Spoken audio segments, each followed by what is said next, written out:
कोई डाउट है last class में तो पूछ लो। कविता इतने दिनों के बाद कहाँ से? हाँ, विंटर वेकेशंस पे गई थी तो? अच्छा, रजिस्टर नजर आ रहा है क्या कहीं रखा हुआ? चलो, तो आप सभी रिवाइज करके आए हो। मेल रिप्रोडक्टिव सिस्टम स्टार्ट किया था, जिसमें टेस्टिस, स्क्रॉटम और जितने भी एसएससी डक्ट्स थे उन सब के बारे में देख लिया था। इसके बाद स्पर्मेटोजेनेसिस हो गया था, हार्मोनल कंट्रोल देख लिया था, स्ट्रक्चर ऑफ स्पर्म देखा था। अभी यहाँ तक किसी को कोई डाउट है तो बताओ। एक छोटी सी करेक्शन कर लेना स्ट्रक्चर ऑफ स्पर्म में, जहाँ पे आपने लिखा था ना सेंट्रियोल के बारे में, वहां पे फ्लैजिला बनाने में जो सेंट्रियोल पार्टिसिपेट कर रहा है वो डिस्टल है, ठीक है। प्रोक्सिमल में आप लिख लेना कि जैसे आपने वहां मियोसिस लिख दिया था, ऐसा नहीं होता, लेकिन बेसिकली जो सेंट्रियोल गया है स्पर्म से वो हेल्प करता है माइटोसिस। जब हम क्लीवेज देखेंगे आगे कि जाइगोट में फर्दर क्लीवेज होंगी, उसमें पार्टिसिपेट करता है वो, ठीक है। बाकी जो सेकेंडरी oocyte हम पढ़ेंगे, अरेस्ट होता है मेटाफेज फेज में। जब स्पर्म की एंट्री होती है तो स्पर्म की एंट्री के बाद कुछ ऐसे प्रोटीन्स का एक्टिवेशन होता है, कुछ का इनएक्टिवेशन होता है, जिसकी वजह से जो उसमें मियोटिक 2 जहां पे वो रुक गई थी वो वापस से कंटिन्यू हो जाती है, ठीक है। तो इसको आप करेक्ट कर लेना, जहां आपने लिखा है प्रॉक्सिमल सेंट्रियोल, वहां लिख लेना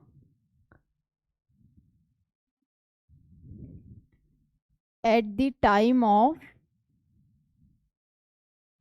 माइटोसिस, और विद इन ब्रैकेट लिख लेना क्लीवेज। बाकी ये पॉइंट जब देखेंगे, जब सेकेंडरी oocyte पढ़ेंगे, फर्टिलाइजेशन हुआ उसके बाद लिखेंगे उस पॉइंट को कि कैसे सेकेंडरी oocyte ने वापस से कंटिन्यू किया मियोसिस 2 को और उसको कंप्लीट किया, क्योंकि वो हॉल्ट हो जाता है मेटाफिजिक फेज में, पता है आप सभी को ये। तो ये लिख लो, इसको करेक्ट कर लिया। चलो आगे शुरू करते हैं फीमेल रिप्रोडक्टिव सिस्टम। तो फीमेल रिप्रोडक्टिव सिस्टम में देख लेते हैं क्या क्या पढ़ना है। सबसे पहले ओवरीज के बारे में देखेंगे, 1 पेयर होंगी। नेक्स्ट फेलोपियन ट्यूब के बारे में पढ़ेंगे। फेलोपियन ट्यूब को ही बोला जाता है ओविडक्ट। यहाँ पे सबसे पहले किसके, इनफंडिबुलम, एम्पुला, इस्थमस, ठीक है। 2 होंगी ये भी, यानी पेयर। इसके बाद कुछ एसेसरी ग्लैंड्स के बारे में पढ़ेंगे। Next external genitalia.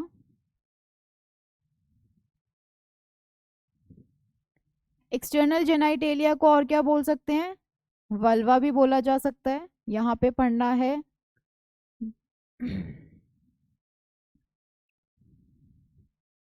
Labia majora,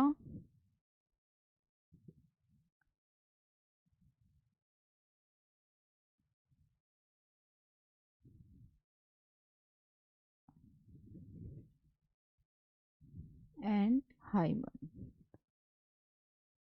next uterus, हाँ आ जाओ, सर्विक्स एंड वेजाइना। और मेमेलियन कैरेक्टर हो जाएगा मेमरी ग्लैंड्स। तो 1 बाय 1 करके इन स्ट्रक्चर्स को देख लेते हैं, ये सभी मिलकर के क्या बनाते हैं, फीमेल रिप्रोडक्टिव सिस्टम बनाएंगे, ठीक है। एक बार आप लिख लो इनको।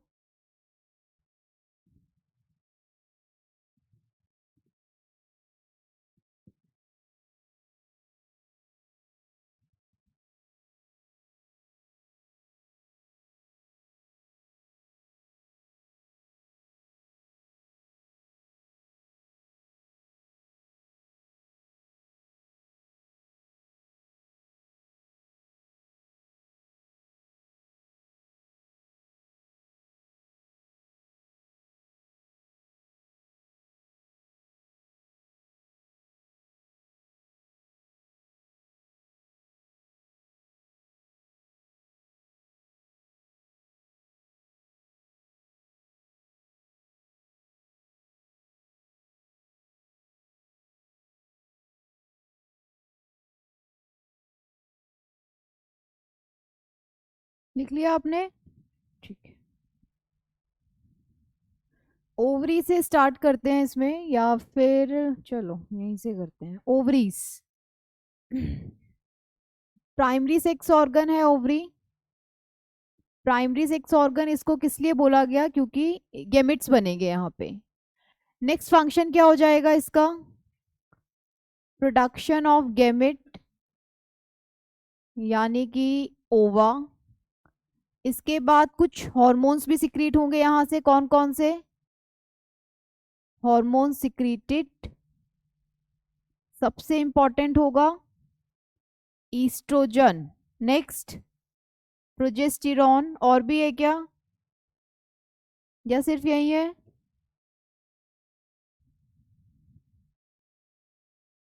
और नेक्स्ट और क्या होगा?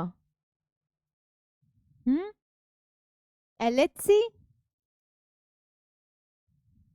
अरे कविता, क्या बोल रही हो? यहाँ पे कहाँ से आएगा एलएच हार्मोन, कहाँ से आता है? कहाँ से आता है कविता? हाँ, ये बताओ तो मुझे, ल्यूटिनाइजिंग हार्मोन कहाँ से सिक्रीट होगा? फिर पिट्यूटरी से होगा ना। पिट्यूटरी के कौन से पार्ट से होगा? एंटीरियर पिट्यूटरी से होगा। क्या बोल रहे हो तुम, पता नहीं। तो ओवरीज का स्ट्रक्चर देख लेते हैं एक बार तो। जो ओवरीज हैं लोकेटेड कहाँ पे होंगी वो?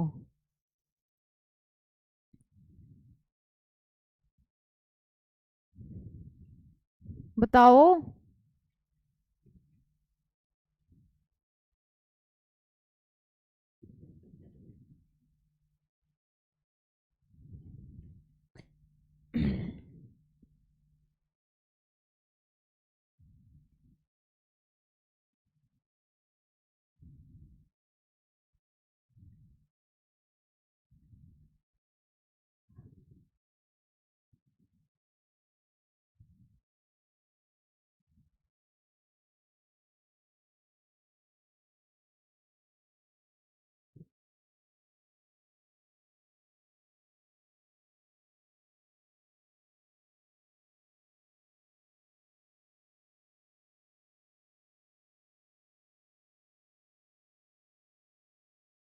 Uterine wall,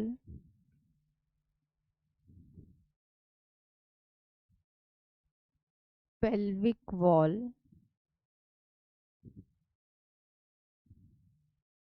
ovary. आ जाओ। कैसे लेट आ रहे हो?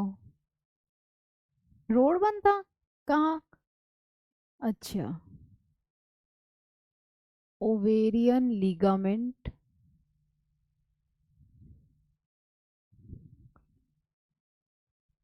Suspensory ligament.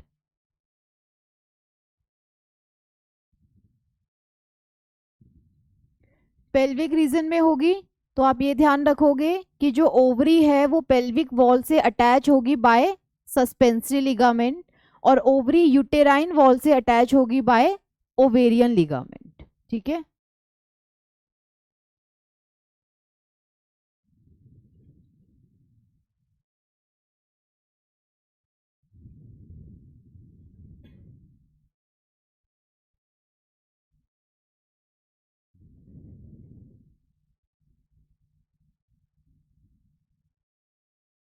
इसके बाद स्ट्रक्चर ऑफ ओवरी देख लेते हैं। तो ओवरी की सबसे बाहर वाली कवरिंग को क्या बोलेंगे?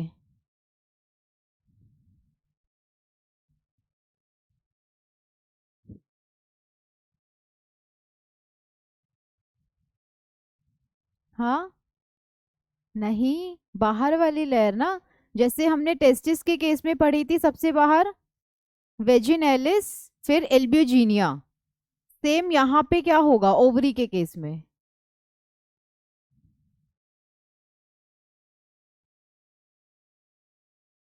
Germinal epithelium. चलो ये हो गया आपका। ठीक है।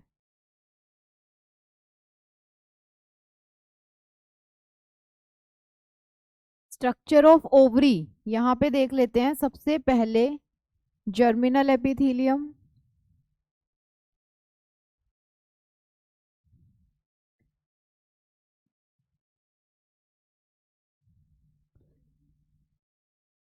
जर्मिनल एपिथीलियम बनी हुई होगी simple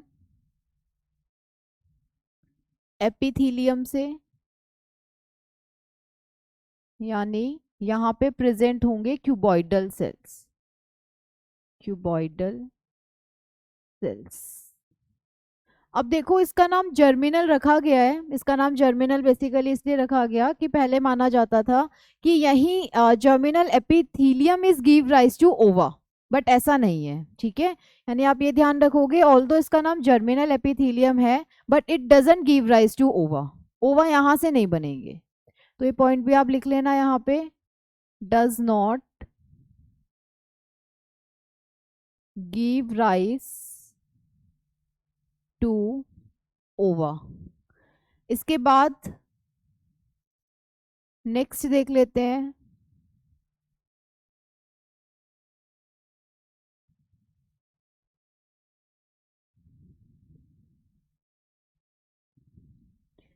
tunica albuginea. Tunica albuginea जो है इसका सिर्फ आप नाम ही ध्यान रखना, बेसिकली ये होती क्या है, a whitish capsule made up of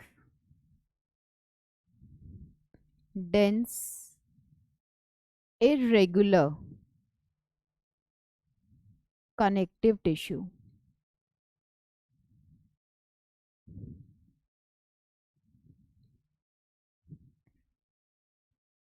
इसके बाद नेक्स्ट हो जाएगा stroma, divided into two zones. Stroma basically हम इसको इसलिए बोल रहे हैं क्योंकि यहाँ पे कनेक्टिव टिश्यू प्रेजेंट होगा, ठीक है। स्ट्रोमल पार्ट को डिवाइड किया गया है दो जोन्स में, आउटर यानी पेरीफेरी पे प्रेजेंट होगा कॉर्टेक्स, और सेंटर की तरफ यानी इनर साइड होगा, क्या होगा inner side, medulla, inner medulla. अब ओवरी का स्ट्रक्चर देख लेते हैं जो एनसीईआरटी में दिया गया है। देखो यहाँ जिस पार्ट से ब्लड वेसल सेंटर करेंगी इस पार्ट को हाइलम बोला जाता है बेसिकली, ठीक है। इसका जो ये आउटर पार्ट है ये कॉर्टेक्स हो जाएगा और ये जो सेंटर पार्ट है ये मेड्यूला हो जाएगा। तो जो आउटर कॉर्टेक्स है इसमें क्या प्रेजेंट होंगे, फॉलिकल्स प्रेजेंट होंगे, और जो इनर मेड्यूला है इसमें क्या प्रेजेंट होगा, ब्लड वेसल्स होंगी, लिम्फेटिक वेसल्स होंगी और नर्व्स प्रेजेंट होंगी। क्लियर है ये बात, तो इसको यहीं पे लिख लेते हैं। आउटर कॉर्टेक्स में होगा फॉलिकल्स प्रेजेंट और यहाँ पे प्रेजेंट होंगी ब्लड वेसल्स। ये आवाज क्यों कर रहा है आज, लिम्फेटिक वेसल्स और नर्व्स प्रेजेंट होंगे यहाँ पे। तो ये आप ध्यान रखना, divided into two zones, outer cortex and inner medulla. बाकी पढ़ेंगे किस किस स्टेज में प्रेजेंट होता है follicles, primary, secondary, tertiary, then Graafian, Graafian के बाद कॉर्पस ल्यूटियम। कॉर्पस एल्बिकन कब बनेगा फिर, ल्यूटियम जब डीजनरेट हो जाएगा, ठीक है। ये लिख लिया आपने। तो ये स्ट्रक्चर देख लेना आप जो एनसीईआरटी में दिया गया है, बहुत सिंपल है, इसको देखेंगे जब oogenesis पढ़ना है। इसके बाद देख लेते हैं, तो ये स्ट्रक्चर ऑफ ओवरी हो गया। अब जो एनसीईआरटी में डायग्राम दिया गया है वो आपको ये दिया गया है, यहाँ पे दूसरे कलर से लिख लेते हैं, ये है ovary, one pair of ovary present है। यहाँ पे क्या प्रेजेंट है, ये यूट्रस। इसके बाद यहाँ पे अब हमें फेलोपियन ट्यूब पढ़नी है, ठीक है। तो फेलोपियन ट्यूब का फर्स्ट पार्ट क्या हो जाएगा, इनफंडिबुलम होगा, इनफंडिबुलम। इनफंडिबुलम का भी टर्मिनल वाला पार्ट यानी एजिस पे फिंगर लाइक प्रोजेक्शंस प्रेजेंट है। इन फिंगर लाइक प्रोजेक्शंस को बोला जाएगा क्या, फिम्ब्रे। क्या काम है इनका, कैप्चरिंग ऑफ सेकेंडरी oocyte, ठीक है। इसके बाद इनफंडिबुलम से नेक्स्ट पार्ट क्या हो जाएगा, एम्पुला। एम्पुला के बारे में आप एक पॉइंट लिख सकते हो यहाँ पे, वाइडेस्ट पार्ट है ये फेलोपियन ट्यूब का, प्लस यहाँ पे क्या होगा, फर्टिलाइजेशन होगा, फर्टिलाइजेशन अकर्स। और इनफंडिबुलम के बारे में आप लिख सकते हो, फनल शेप्ड पार्ट है ये, और फिम्बरी क्या हो जाएंगी, finger like projections present at the edges of infundibulum.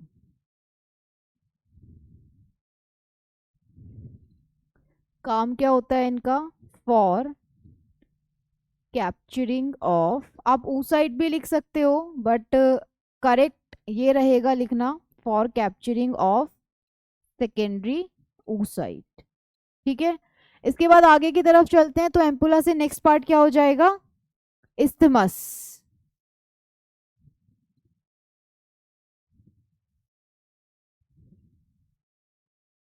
Isthmus कैसा पार्ट है ये, इस्थमस। अच्छा वैसे ओविडक्ट, आप हम 3 पार्ट्स पढ़ रहे हैं ओविडक्ट की, infundibulum, ampulla and isthmus. Longest part कौन सा है इसमें, और शॉर्टेस्ट कौन सा है, देखना कविता फिर से। चलो, एम्पुला वाइडेस्ट पार्ट है और जो इस्थमस है वो नैरोएस्ट पार्ट है। ठीक है, अब इस्थमस के बाद जो ओपनिंग होगी वो कहाँ पे हो जाएगी, यूट्रस में होगी। यूट्रस के केस में आप ध्यान रखना, यूट्रस को बेसिकली 3 पार्ट्स में डिवाइड किया गया है। फर्स्ट पार्ट है इसका फंडस, जो एनसीईआरटी में दिखाया भी हुआ है यहाँ पे, यूटेराइन फंडस। ठीक है, तो ये इसका फर्स्ट पार्ट है। कैसा है ये, डोम शेप्ड है, डोम शेप्ड। इसके बाद जो इसकी मेन बॉडी है या जो इसका मेन पार्ट है, क्लास से बाहर चले जाओ, चलो, ये तो मेरे पेपर में आएगा, तुम्हारे में थोड़ी आएगा, जाओ क्लास से बाहर। तुम ही जो आदित्य के साथ बैठे हो, आगे आ जाओ, फ्रंट यहाँ आ जाओ।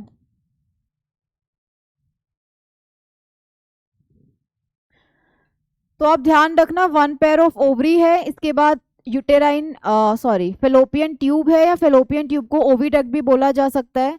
फिम्बरी, इनफंडिबुलम, एम्पुला, इस्थमस, यही सीक्वेंस रहेगा। ठीक है, इसके बाद यहाँ एक पॉइंट और आप ध्यान रखना, फेलोपियन ट्यूब जो है ये, यहाँ पे कौन सी एपिथेलियम प्रेजेंट होगी फेलोपियन ट्यूब में, बताओ, ओविडक्ट। कौन सी होगी एपिथेलियम, क्यूबॉइडल होगी,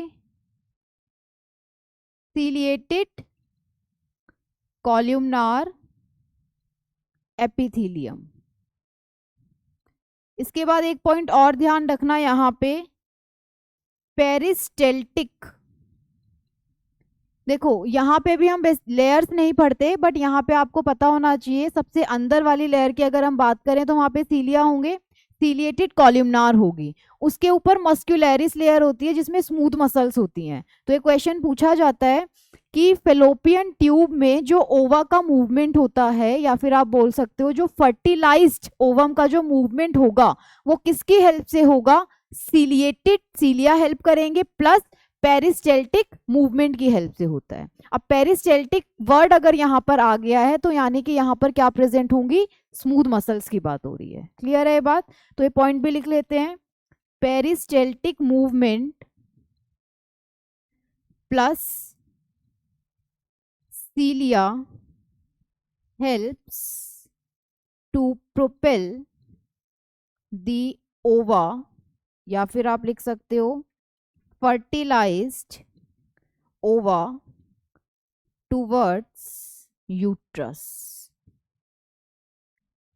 इस पॉइंट को भी यहीं पे लिख लेना, peristaltic movement because of smooth muscles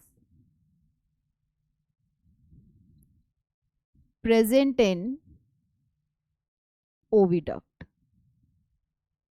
clear है पॉइंट सभी को। इसके बाद देख लेते हैं यूट्रस।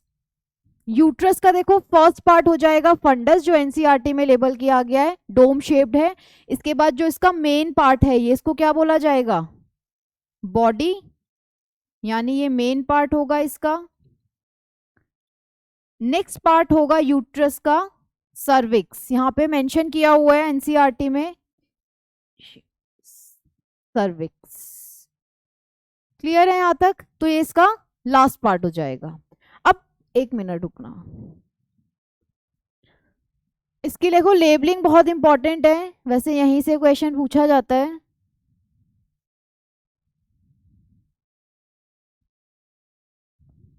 तो आप ये 3 पार्ट्स इसके ध्यान रखना, फंडस, बॉडी एंड सर्विक्स। इसके बाद एक पॉइंट और आप ध्यान रखोगे यहाँ पे, अगर हम यूटेराइन वॉल की बात करें तो यूटेराइन वॉल में सबसे अंदर वाली लेयर क्या हो जाएगी, एंडोमेट्रियम, उसके बाद मायोमेट्रियम और लास्ट वाली पेरीमेट्रियम हो जाएगी। इसमें आप नाम ध्यान रखना इनके। तो सबसे अंदर ये वाली होगी एंडोमेट्रियम। एंडोमेट्रियम के बारे में आप ध्यान रखोगे, कैसी लेयर है ये, highly vascular and glandular.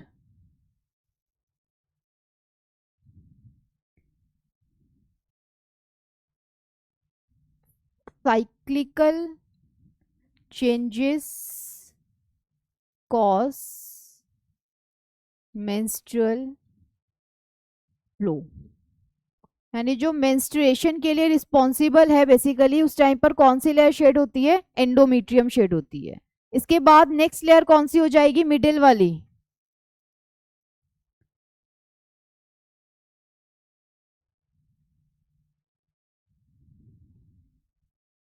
Next होगी myometrium.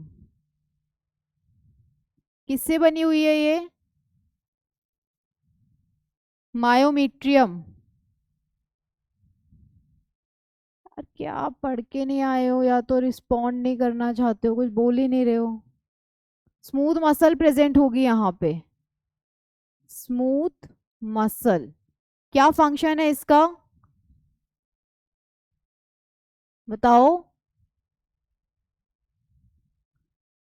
Contraction cause child birth या पार्चुरेशन लिख सकते हो आप, ठीक है। इसके बाद आउटर मोस्ट लेयर कौन सी होगी, सबसे बाहर वाली लेयर हो जाएगी यहां पर पेरीमेट्रियम, ये होगी आउटर लेयर। सीक्वेंस पूछा जाता है यहां से, तो आप ध्यान रखना, सबसे बाहर पेरीमेट्रियम, मिड वाली हो जाएगी मायोमेट्रियम, और सबसे अंदर वाली हो जाएगी एंडोमेट्रियम, ठीक है। एक बार आप लिख लो इसको, इसके बाद देख लेते हैं। चलो नेक्स्ट पार्ट भी देख ही लेते हैं यहाँ पे। तो जो सर्विक्स है, नैरोएस्ट पार्ट रहेगा इसका सर्विक्स, ठीक है, थिन पार्ट होगा बेसिकली। यहाँ पे प्रेजेंट होगी क्या, सर्वाइकल कैनाल, और इसका लास्ट पार्ट हो जाएगा वेजाइना। अब एक क्वेश्चन ये आता है कि जो बर्थ कैनाल की बात करते हैं, बर्थ कैनाल, जो फीटस है उसका डेवलपमेंट कहाँ पे होगा, यूट्रस में होगा। इसके बाद नेक्स्ट प्रोसेस क्या होगा, parturition, delivery of the baby. तो यहाँ पे बर्थ कैनाल का फॉर्मेशन कौन करेगा, सर्वाइकल कैनाल प्लस वेजाइना, ये ध्यान रखना। आ जाओ, गार्डन है वैसे भी ये, इन सबको कैसे पता चल गया नेहा, तो तुम्हारी गलती है ना ये, तो तरीका गलत है तुम्हारा बोलने का। कब किसी के सामने तो आप बेवकूफ नहीं बोलोगे उनको, बहुत गलत बात है नेहा, ये छोड़ दो, हाइपर होना, एकदम से गुस्सा आ जाना। अब ऐसे तो तुम मुझे बेवकूफ बोलने लगोगे, कल को मैंने बोल दिया 8 बजे आ जाना, बोलोगे क्या बेवकूफ है, क्लास रख दी हमारी 8 बजे, बताया नहीं, ठंड है हम उठ नहीं पाए, ऐसे नहीं होता ना नेहा, बोलने का तरीका भी जरूरी है आपका। अब देखो तुम आए सेम टाइम पे, वो आपके साथ आए, मैंने तो दोनों को बोला, उसने मेरे को ऐसा रिस्पॉन्स नहीं दिया जैसा तुमने दिया, है ना। पेशेंस होने चाहिए थोड़े से। तुम्हारी गलती है, तुमने चलो उनकी छोड़ो, तुम्हारी है, लेकिन तुम्हें देखना चाहिए था। ये सभी भी तो पहुंच गए ना 9:15 पे देख करके। अब ध्यान रखना, आगे से बेवकूफ नहीं बोलना है, ठीक है। हद है। तो तुम 9:40, अभी कितना टाइम हुआ है हिमांशु? अभी कितना टाइम हुआ है अभी? 1 मिनट 49। तुम अभी भी तो टाइम पे नहीं हो। अगर 45 पे क्लास होती। अच्छा, फिर क्या क्या करने गए? क्यों, वहां क्यों जाके बैठ जाओ?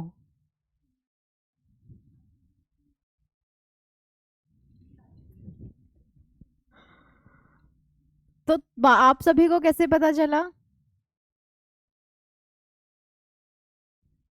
जब आप आए नहीं थे उस दिन, तो किसकी गलती?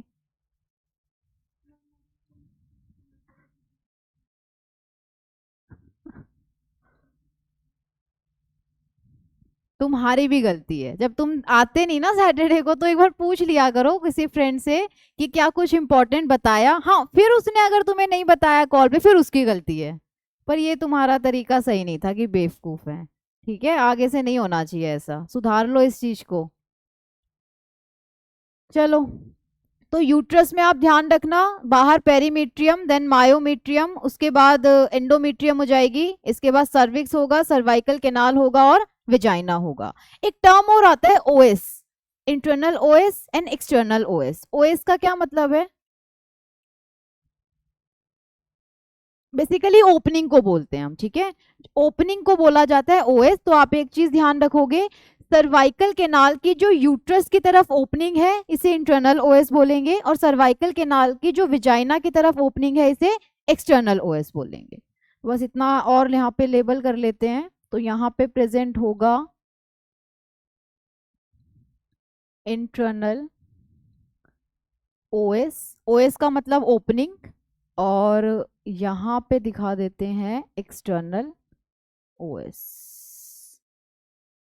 बस लिख लो एक बार आप इसे। यहाँ तक कुछ पूछना है तो पूछ लो, बाकी बहुत सिंपल है वैसे।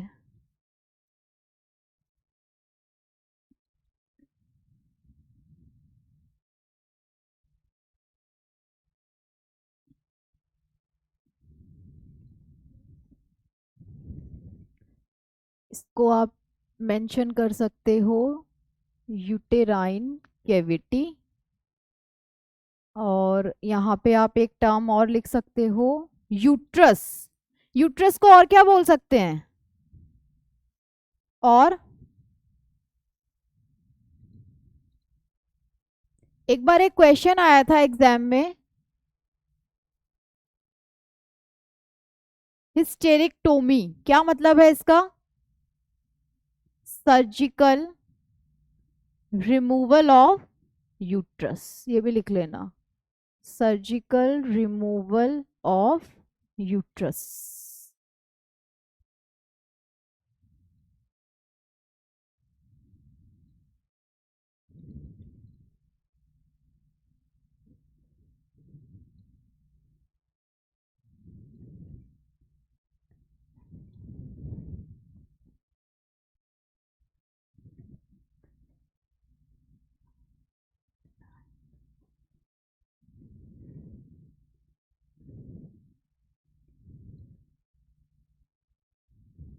लिख लिया आपने?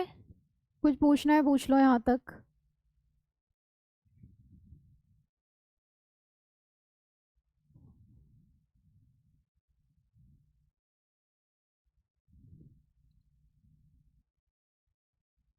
बाद में लिख लेना तुम, ठीक है। अभी तुम अपना गुस्सा शांत करो अभी, ब्लड प्रेशर बढ़ गया होगा तुम्हारा।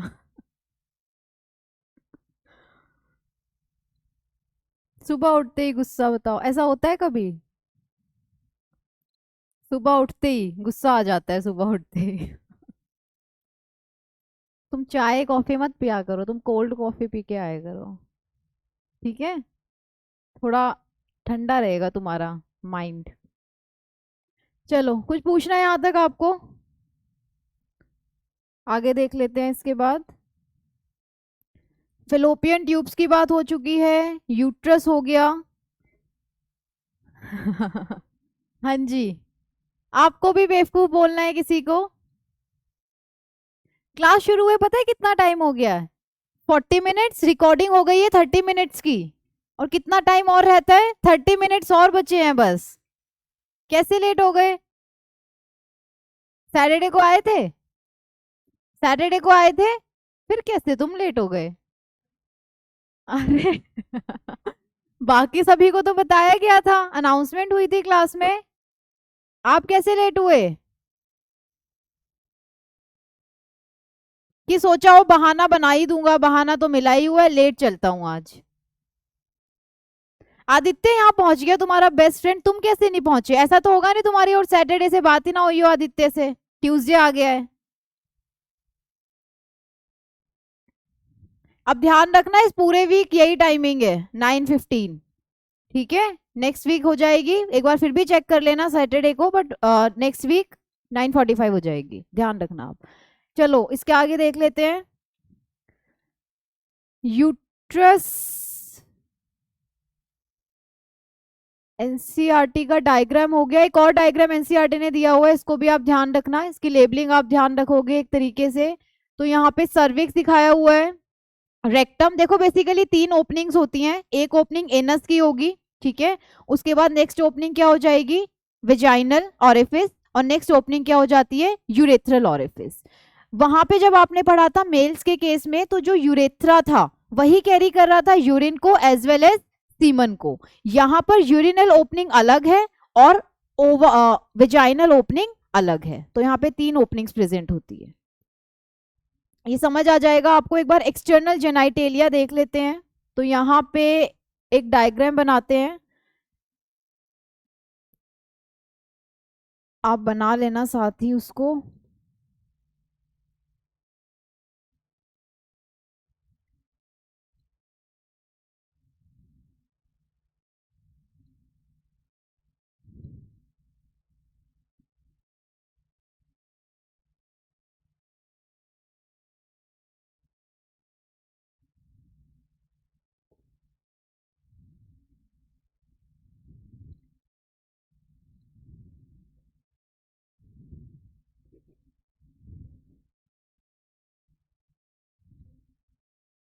अब बातें मत करो, आप लेट आए हो जो, ये इधर।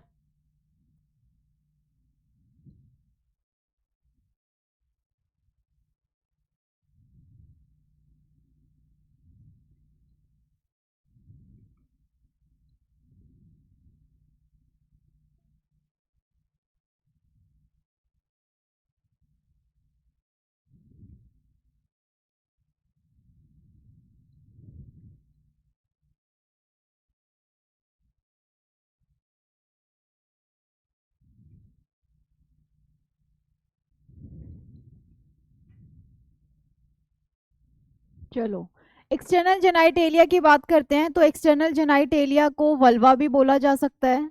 यहाँ पे सबसे पहले आउटर मोस्ट कवरिंग यानी फर्स्ट होगी क्या? मोन्स प्यूबिस,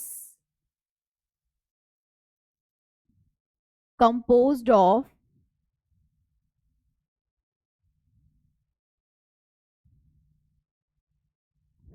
फैटी टिश्यू यानी adipose tissue covered with skin plus hair. ठीक है, तो ये आउटर मोस्ट लेयर हो जाएगी मोन्स प्यूबिस, जहां पे एडिपोज टिश्यू प्रेजेंट होगा प्लस कवर्ड विथ स्किन, और क्या प्रेजेंट होंगे? हेयर्स प्रेजेंट होंगे। इसके बाद नेक्स्ट देखते हैं सेकंड, लेबिया मेजोरा। देखो सबसे बाहर मोन्स प्यूबिस, इसके बाद अंदर हम पढ़ेंगे लेबिया मेजोरा और लेबिया माइनोरा। दोनों ही क्या है? बेसिकली फ्लेशी फोल्ड्स लेयर है यहाँ पे। तो सबसे बाहर लेबिया मेजोरा हो जाएगी, यहाँ पे भी क्या प्रेजेंट होंगे? एडिपोज टिश्यू प्रेजेंट होगा और हेयर प्रेजेंट होंगे, तो दोनों लिख लेना आप, हेयर प्लस एडिपोज टिश्यू। इसके बाद नेक्स्ट हो जाएगी थर्ड लेबिया माइनोरा। एक पॉइंट आपको यहाँ ध्यान रखना है, दोनों लेबिया माइनोरा के जंक्शन पे प्रेजेंट होगा क्लिटोरिस। क्लिटोरिस क्या है? A finger like structure, finger like structure present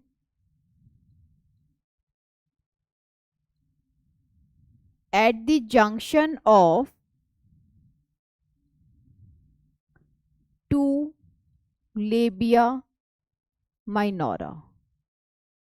clear है इतनी बात? इसके बाद इंटीरियर पार्ट पे जो है एक ओपनिंग प्रेजेंट होगी, इस ओपनिंग को बोला जाएगा urethral orifice.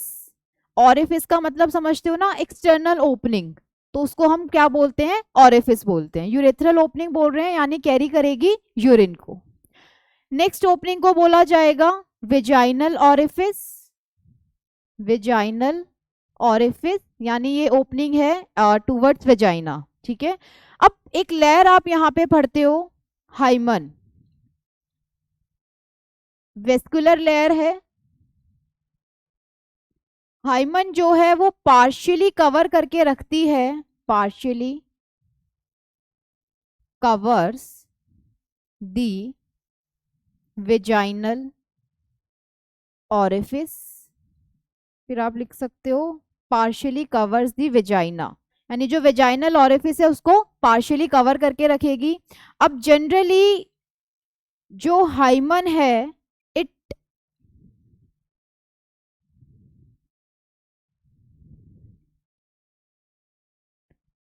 Eight the time of coitus, यानी कॉइटस के टाइम पे जनरली जो हाइमन है वो ब्रेक हो जाती है। बट ऐसा जरूरी नहीं है, सम टाइम्स जैसे कुछ स्पोर्ट्स हैं जैसे राइडिंग करना, साइकिलिंग करना, ठीक है, या वेजाइनल टेम्पेंस का यूज करना, तो उससे भी चांसेस होते हैं हाइमन के ब्रेक होने के। तो यहां से आपको सिर्फ एक पॉइंट ध्यान रखना है,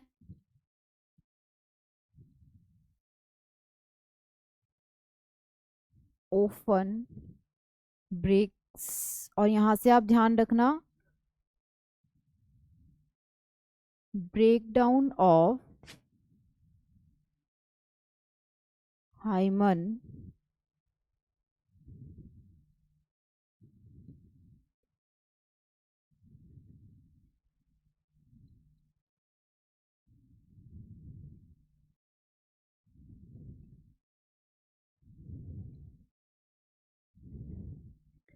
is not an indicator of virginity because it may turn out by cycling, riding, etcetera. ये पॉइंट पूछा जाता है कि breakdown of hymen is not an indicator of virginity क्योंकि it may turn out by cycling, riding etcetera, तो आप ध्यान रखोगे। इसके बाद यहाँ पे जब हमने फीमेल रिप्रोडक्टिव सिस्टम स्टार्ट किया था तो मैंने आपको बताया था कि हमें कुछ एसेसरी ग्लैंड्स भी पढ़नी है, तो यहाँ आप दो ग्लैंड्स का नाम ध्यान रखोगे। एक होगी आपकी, बता सकता है कोई नाम इसका? हाँ, बार्थलिन्स ग्लैंड, जिसकी ओपनिंग प्रेजेंट होगी कहां पर? वेजाइनल ऑरिफिस के पास, ठीक है, बार्थलिन ग्लैंड। और एक आप ध्यान रखोगे जिसकी ओपनिंग यूरेथ्रल ऑरिफिस के पास प्रेजेंट होगी, इसका नाम है पैरा यूरेथ्रल ग्लैंड। काम क्या होगा दोनों ही ग्लैंड का? म्यूकस सिक्रीट करेंगी ये, पैरा यूरेथ्रल भी और बार्थलिन ग्लैंड भी। तो आप सिर्फ इनका नाम ध्यान रखना, यही पूछा जाता है आपसे।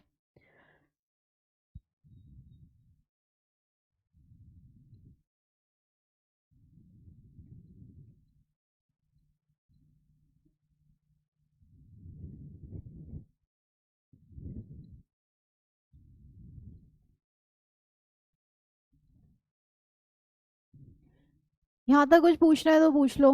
तो ये बस आप 3 4th हो जाएगा हाइमन, और 5th आप ध्यान रखना क्लिटोरिस। बस ये पांचों ही पार्ट हैं किसके, एक्सटर्नल जेनाइटेलिया के, ये ध्यान रखना।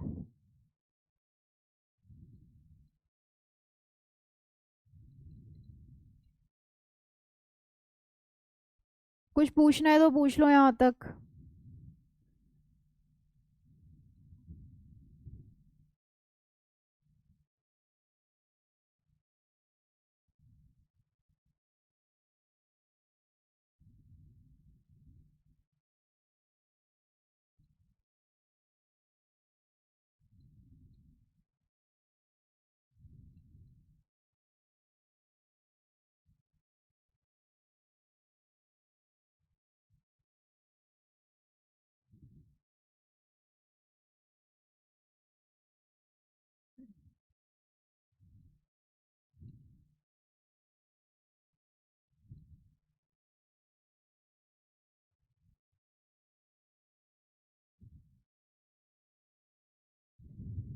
बना लिया आप सभी ने?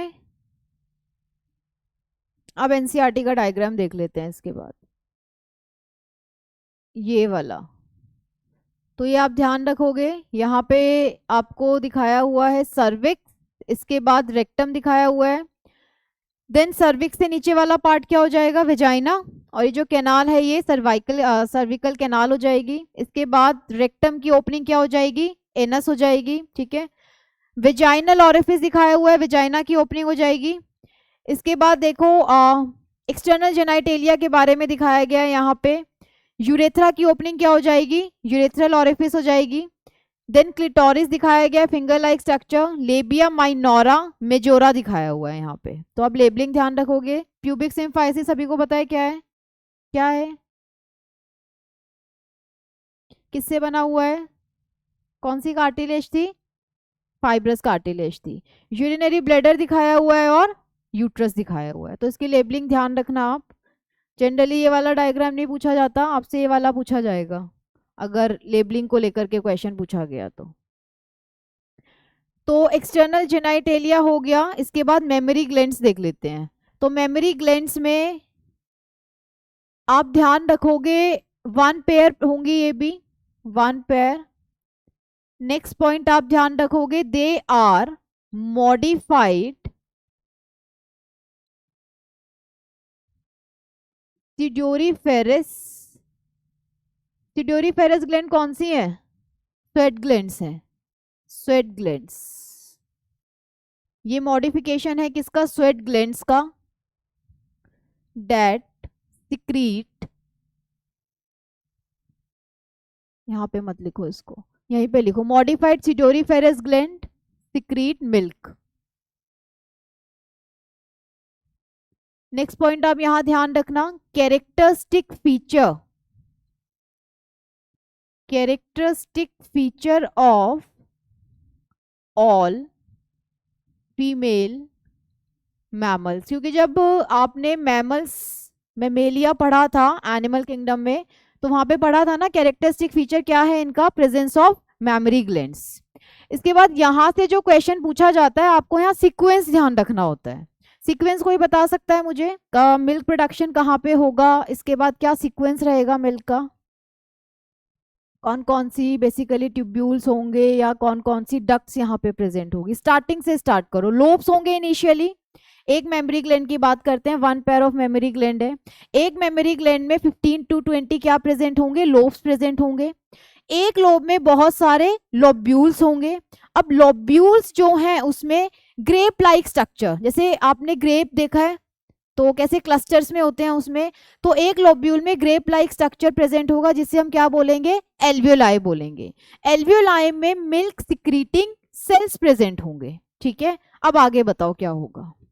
तो यानी एल्वियोलाई के जो सेल्स हैं वहां पे मिल्क का प्रोडक्शन होगा। मिल्क प्रोडक्शन के बाद जो मिल्क है वो कहाँ पे रिलीज हो जाएगा, ल्यूमन ऑफ द एल्वियोलाई में रिलीज हो जाएगा। इसके बाद बताओ क्या होगा, मेमोरी ट्यूब्यूल्स होंगे, फिर मेमोरी डक्ट्स होंगी, इसके बाद एम्प्यूला और लेक्टिफेरस डक्ट होगी, ठीक है। और लेक्टिफेरस डक्ट से कहाँ रिलीज हो जाएगा, बाहर रिलीज हो जाएगा। देख लेते हैं कैसे। फिर एनसीईआरटी का ही डायग्राम देखते हैं, फिर कुछ पॉइंट्स लिख लेते हैं सबसे पहले। Each memory gland consist of 15 to 20 lobes.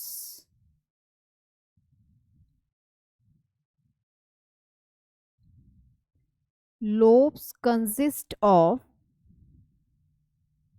several lobules.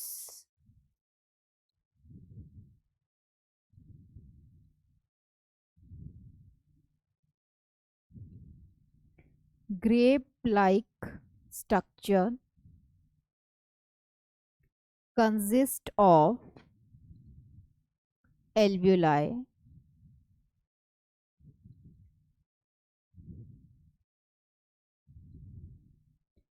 Secrete milk. ठीक है, अब डायग्राम देख लेते हैं एक बार इसका।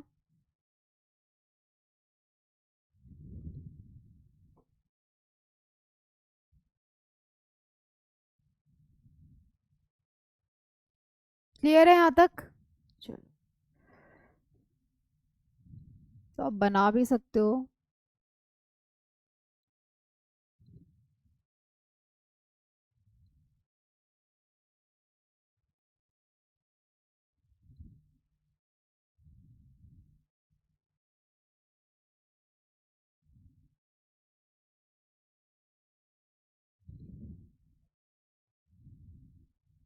Lobule, alveoli,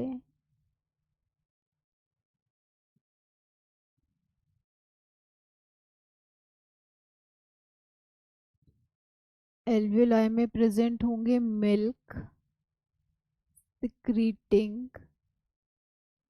sales. यहाँ पे आप एक चीज और ध्यान रख सकते हो कि एल्व्यूलर ल्यूमन में यहाँ पे मिल्क सिक्रीटिंग सेल्स होंगे जो मिल्क बनाएंगे और कहाँ पे रिलीज कर देंगे, ल्यूमन में रिलीज कर देंगे। यहाँ पे आपने सुना होगा कुछ मायो एपिथेलियल सेल्स भी होते हैं जिनमें कंट्रेक्शन की वजह से क्या होता है, बेसिकली जो मिल्क है उसका मूवमेंट होगा टूवर्ड्स दी लेक्टिफेरस डक्ट। तो ये भी आप यहाँ पे लिख लेना। यहाँ पे कुछ सेल्स प्रेजेंट होंगे जिनको बोला जाएगा myo epithelial cell. Contraction in these cells move milk towards duct लिख लेना या फिर खाली। इसके बाद देख लेते हैं एल्वियोलाई के बाद यहाँ पे प्रेजेंट होंगी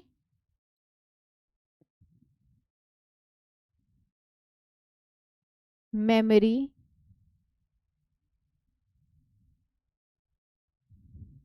ट्यूब्यूल्स,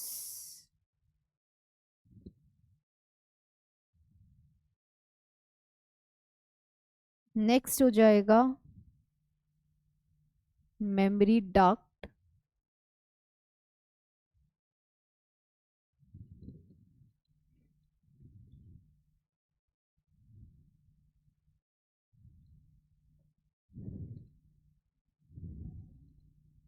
अब जो मेमोरी डक्ट है वो आगे जाकर के थोड़ी वाइड हो जाएगी, इसी रीजन को क्या बोला जाएगा, एम्प्यूला। और ये जाकर के टर्मिनेट होगी कहाँ पर, लेक्टिफेरस डक्ट में। क्लियर है इतनी बात? एक बार इसको बना लो, यही सीक्वेंस रहेगा। सीक्वेंस देख लेते हैं एक बार।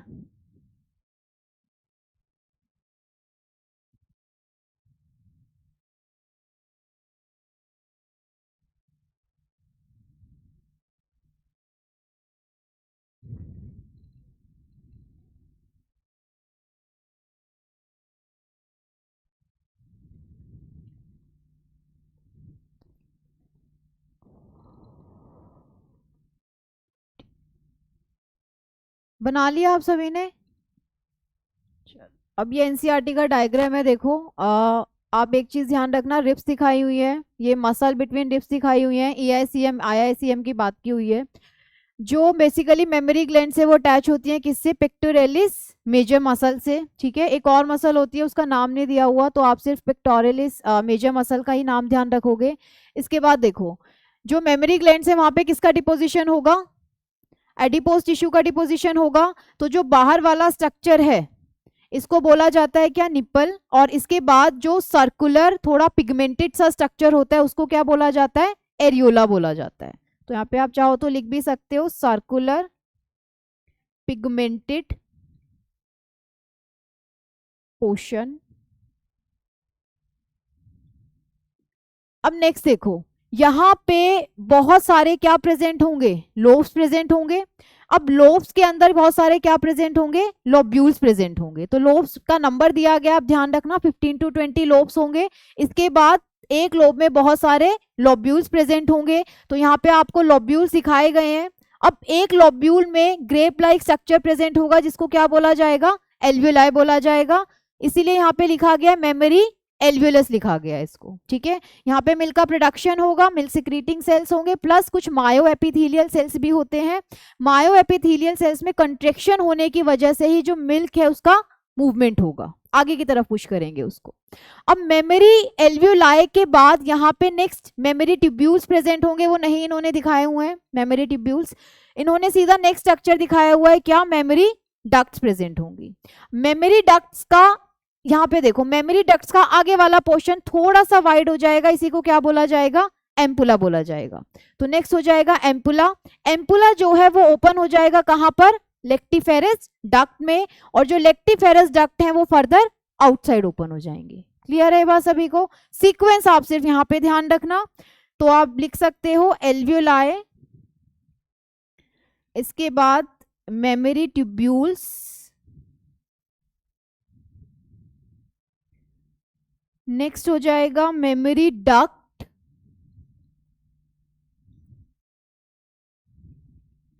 इसके बाद एम्पुलरी पार्ट या एम्पुला लिख लेना, और लास्ट हो जाएगा लेक्टिफेरस डक्ट। ये सीक्वेंस आप थोड़ा इसका ध्यान रखना बस। कुछ पूछना है आता किसी को,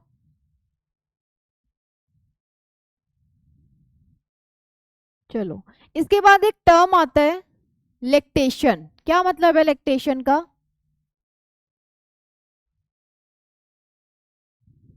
बताओ। लेक्टेशन कैसे डिफाइन कर सकते हैं हम इसको,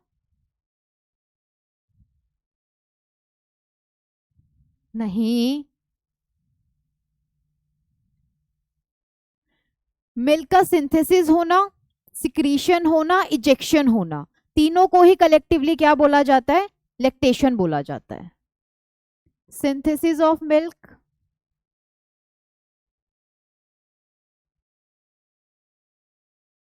plus secretion plus ejection of milk eight the time of, या आप लिख सकते हो ड्यूरिंग प्रेगनेंसी या आफ्टर चाइल्ड बर्थ। अब कौन सा हार्मोन रिस्पॉन्सिबल है मिल्क के सिंथेसिस के लिए, प्रोलेक्टिन रिस्पॉन्सिबल है। अब पर आप ध्यान रखोगे मेजर कंट्रीब्यूशन प्रोलेक्टिन का होता है, बट ईस्ट्रोजन और प्रोजेस्टेरॉन भी रोल प्ले करते हैं, ठीक है। इजेक्शन के लिए कौन सा हार्मोन रिस्पॉन्सिबल है, ऑक्सीटोसिन रिस्पॉन्सिबल है। ये आप लिख चुके हो, लिख लो एक बार इसको।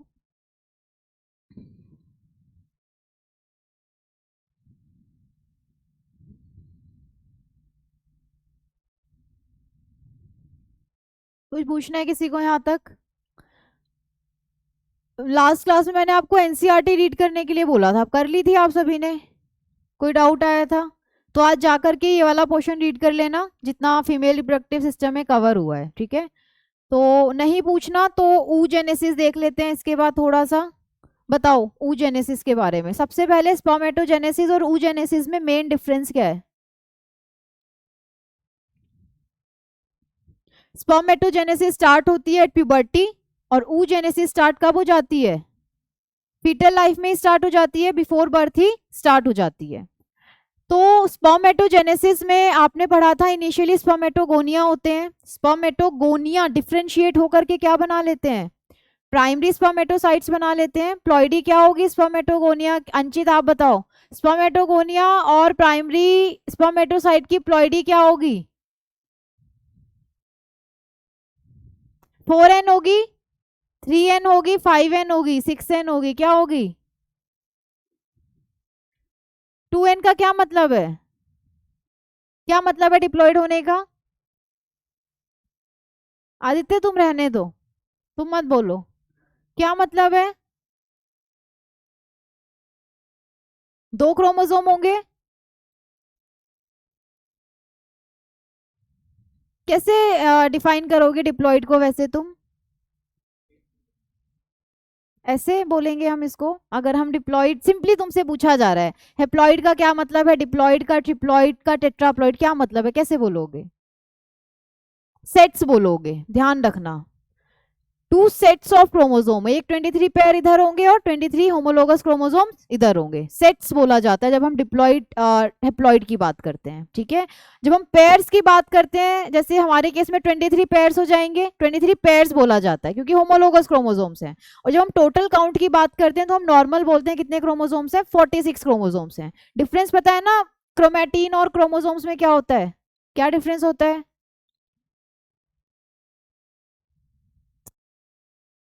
क्या है ये? दोबारा बोलो। कलर नहीं बोलेंगे हिमांशु, कुछ और बोलते हैं। डिफरेंस पूछा है मैंने, ये तो कंडेंस्ड, क्रोमोसोम कंडेंस्ड फॉर्म है और वो अनकंडेंस्ड फॉर्म है, ये ध्यान रखना।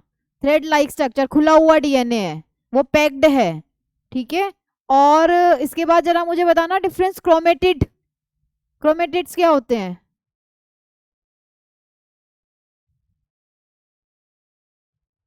क्या बोलते हैं उनको? और जो दोनों होमोलोगस क्रोमोसोम्स में एक तरीके से कितने हो गए क्रोमेटिड्स, सपोज डीएनए रेप्लिकेशन हो चुका है, सब हो चुका है, कितने क्रोमेटिड्स हो जाएंगे टोटल दोनों में? तो चारों सिस्टर हैं, तो क्रॉसिंग ओवर किसके बीच में होती है? चलो ये तो पता है। मियोसिस 1 में कौन अलग होगा, सिस्टर क्रोमेटिड्स अलग होंगे या होमोलोगस क्रोमोसोम्स अलग होंगे? और मियोसिस 2 के टाइम पे पक्का, उल्टा उल्टा तो नहीं बोल रहे कुछ? कौन से फेज में अलग होंगे और ये? तो 1 में क्या करेंगे, ध्यान रखना। अच्छा ये क्वेश्चन भी करते हो ना, टोटल कितने क्रोमेटिड्स होंगे, 96, ये पूछा जाता है क्वेश्चन। जब आप पढ़ते हो या पढ़ चुके हो तो ये भी ध्यान रखना, डिफरेंस थोड़ा सा क्लियर रखो, क्या होता है डिप्लॉयड, क्या होता है ये, इससे क्वेश्चन नहीं गलत होगा तुम्हारा फिर। हाँ अंचित, समझ आ गया तुम्हें? आदित्य समझा देना इसको घर जाके। चलो हाँ बताओ, प्राइमरी स्पर्मेटोसाइट बना, प्राइमरी स्पर्मेटोसाइट्स के बाद क्या होगा, क्या होगी प्लॉइडी, इसके बाद क्या बनेगा, स्पर्मेटिड बनेगा। अब oogenesis के केस में बताओ, अभी वो सब छोड़ो, कितने oogonia बन गए, इतने रह गए, प्राइमरी फॉलिकल्स बन गए, वो सब अभी छोड़ो, अभी सिर्फ और सिर्फ बताओ प्राइमरी oocyte के रेस्पेक्ट में क्या रहेगा, प्लॉइडी क्या होगी, उसके बाद क्या होगी प्लॉइडी, एम एन होगी, उसके बाद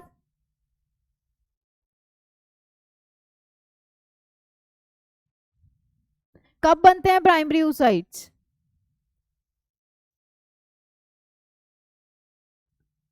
अरे फॉलिकल्स पे मत जाओ कविता, कंफ्यूज ही हो जाओगी तुम फिर। फॉलिकल्स की बात मत बोलो अभी तुम, आगे बोलो, कब होगा, कब बनेंगे, इनिशियली क्या प्रेजेंट होंगे, oogonia, इसके बाद फर्दर इनमें माइटोसिस होगा, डिफरेंशिएशन होगा और यहां से क्या बनेगा, प्राइमरी oocytes बन जाएंगे। कौन सी स्टेज में हॉल्ट हो जाते हैं ये,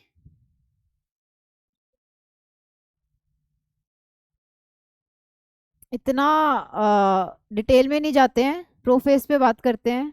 तो कौन सी स्टेज में हॉल्ट होंगे? प्रोफेज 1 में हॉल्ट हो जाएंगे, ठीक है। इसके बाद ये अपना कंप्लीट करेंगे मियोसिस 1, और यहां से क्या बनेगा? Secondary oocyte। सेकेंडरी oocyte कौन सी स्टेज में हॉल्ट होगा? हाँ, मेटाफेज में हॉल्ट होगा, ठीक है। मेटाफेज 2 में हॉल्ट हो जाएगा, और वो अपना मेटाफेज 2 कब कंप्लीट करेगा? आफ्टर फर्टिलाइजेशन करता है। क्लियर है इतनी बात? तो देख लेते हैं एक बार इसको एक फ्लो चार्ट से, बाकी डिटेलिंग नेक्स्ट क्लास में पढ़ते हैं। तो यहाँ पे आपको सिर्फ एक मेन डिफरेंस क्या ध्यान रखना है, स्पर्मेटोजेनेसिस प्यूबर्टी के टाइम पे स्टार्ट हुई थी बिकॉज ऑफ द GnRH, और जो oogenesis होती है वो फीटल लाइफ में स्टार्ट हो जाती है, ठीक है। इसके बाद नेक्स्ट पॉइंट आपको ध्यान रखना है, एक प्राइमरी स्पर्मेटोसाइट से कितने स्पर्म्स बनते हैं? 4।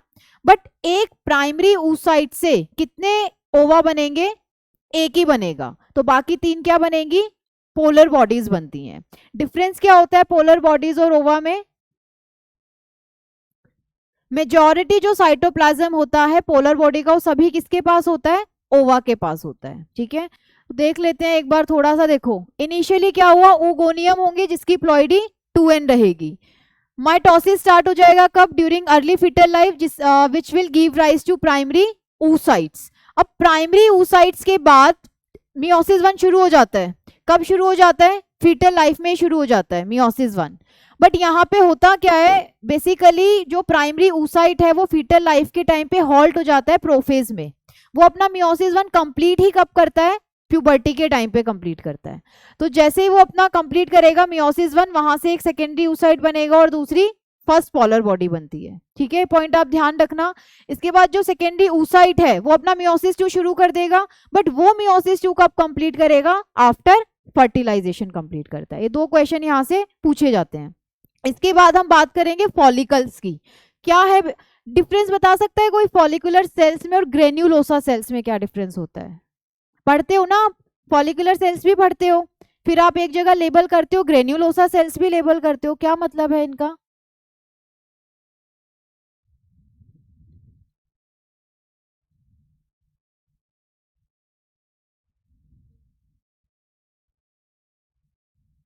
फिर वो क्या है?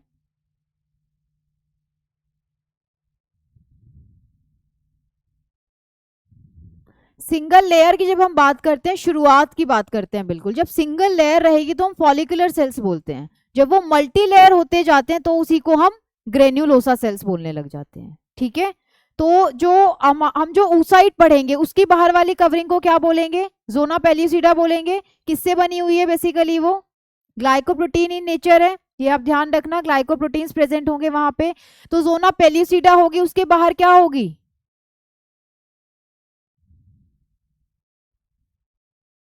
कॉर्ना रेडिएटा पढ़ेंगे। उसके बाद क्या पढ़ेंगे? बेसमेंट मेम्ब्रेन पढ़ेंगे, और फिर थीका इंटरना पढ़ेंगे, और फिर थीका एक्सटर्ना पढ़ेंगे। अच्छा last question, primary secondary tertiary and Graafian follicles के अंदर कौन सा oocyte होता है? सब में सेकेंडरी होता है हिमांशु।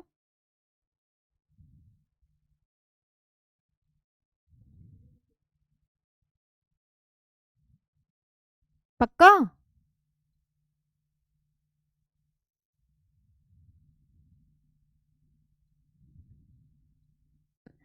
कोई बात नहीं, ऐसा करते हैं, इसको नेक्स्ट क्लास में कंटिन्यू करते हैं, डिटेल में पढ़ते हैं। आप थोड़ा सा पढ़ के आ जाना, ठीक है, oogenesis के बारे में।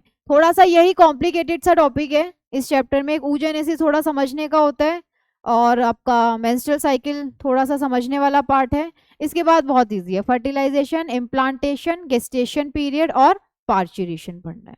तो अभी तक कोई डाउट है तो पूछ लो। तो एनसीईआरटी में से पार्ट रीड करके आना, फीमेल रिप्रोडक्टिव सिस्टम पढ़ के आना। इसके बाद एक्सटर्नल जेनाइटेलिया जहाँ पे दिया हुआ है और जहाँ पे मेमोरी ग्लैंड्स के बारे में दिया हुआ है, ये थोड़ा पढ़ के आना आप।